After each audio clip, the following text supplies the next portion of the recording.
গুরুত্বপূর্ণ প্রশ্ন আজকালকার যুগে, কারণ কোন কোন ওলামা একরাম বলছেন ভাগে কোরবানি দেওয়া যাবে না, বরং গরু হোক আর ওট হোক, যত বড় পশুই হোক, দিলে একজনের পক্ষ থেকে দিতে হবে, 7 ব্যক্তির পক্ষ থেকে যথেষ্ট হবে। এই যে কথা প্রচলিত আছে, এটাকে অনেক কোন কোন ওলামা একরাম কি করছেন, অস্বীকার করছেন। আসলে সঠিক কোনটা এ ব্যাপারে আগেই বলেছি যে একাডেমিক আলোচনা খুব বেশি লম্বাচড়া করার ইচ্ছা নাই এবং সুযোগও নাই।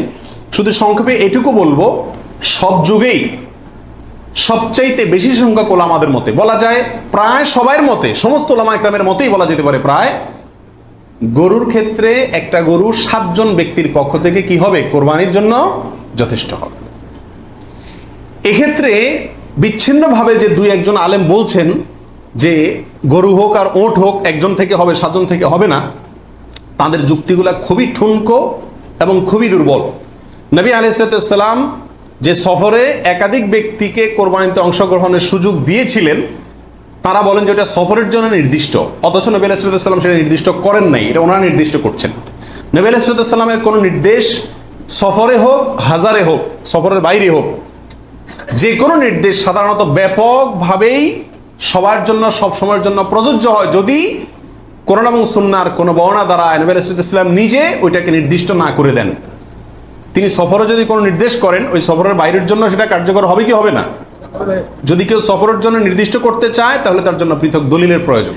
বিধায় এটাই হলো বেশিরভাগ ওলামা একরামের মত। বিচ্ছিন্নভাবে কোনো আলেমের মত থাকতে পারে, কিন্তু সে 1-2 আলেমের কথা না শুনে সংখ্যাগরিষ্ঠ ওলামা একরামের মতের উপর আমল করবেন। গরুর ক্ষেত্রে 7 জনের পক্ষ থেকে যথেষ্ট হবে।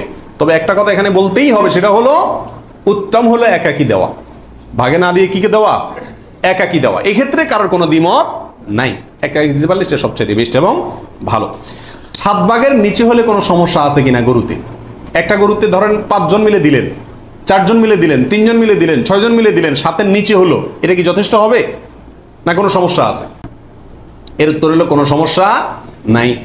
আমাদের দেশে অনেকে মনে করেন যে গরু দিলে 7 পুরা করতে হবে, এই জন্য যখন 7-এর সংখ্যা না পায় তখন এবার খুঁজে খুঁজে অনেক মৃত মানুষকেও যোগ করে, যেভাবে হোক কি করতে হবে, 7 পুরা করতে হবে। বিষয়টা এরকম না।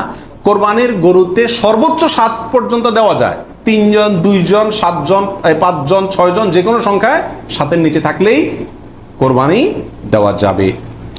এরপরে আসেন 20 নম্বর প্রশ্ন হলো, অমুকের নামে কোরবানি দেওয়া, তমুকের নামে কোরবানি দেওয়া, 7 নামে, 3 নামে, 5 নামে, এরকম একটা কথা সমাজে প্রচলিত আছে। এই কথাটা বলাটা সঠিক কিনা?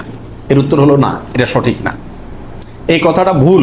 কিন্তু এই ভুলটা এমন ভুল না যে ভুলের কারণে বড় ধরনের গুনাহ হয়ে যাবে, কারণ এটা বলার ভুল, এভাবে বলাটা উচিত না। কারণ কোরবানি হবে মূলত আল্লাহ সুবহানাহু ওয়া তাআলার নামে, অতএব 5 নামে, 4 নামে, 3 নামে, 7 নামে কোরবানি হয় না। নাম শুধু একটাতেই হয়, সেটা হলো বিসমিল্লাহ, আল্লাহর নামে, ঠিক না ঠিক?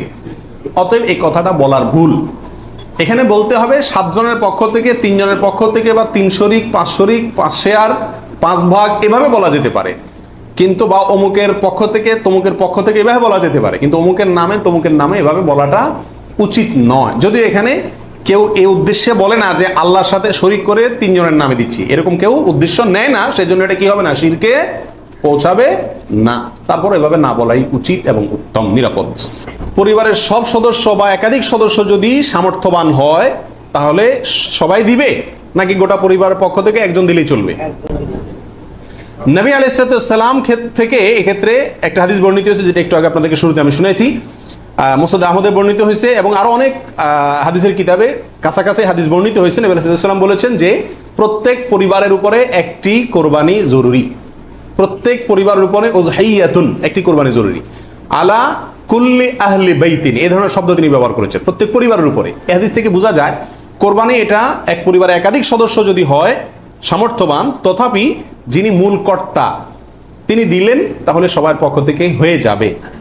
এর বিপরীতে ওলামা ইকরামের আরেকটি মত আছে, যেটা ইমাম আবু হানিফা রাহিমাহুল্লাহর মত, সেটা হলো কোরবানি পরিবারের একাধিক সদস্য যদি সবাই যদি সামর্থ্যবান হয়, তাহলে প্রত্যেকের পক্ষ থেকে দিতে হবে। ওনার যুক্তি, উনি বলেন নবী আলাইহিস সালামের ওই হাদিস, যে হাদিসে তিনি বলেছেন যার সামর্থ্য আছে আর কোরবানি দেয় না, সেজন্য ঈদগাহে না আসে। এখানে যার সামর্থ্য আছে প্রত্যেক ব্যক্তিকেই শামিল করে এই নির্দেশনা। বিষয়টা গবেষণামূলক।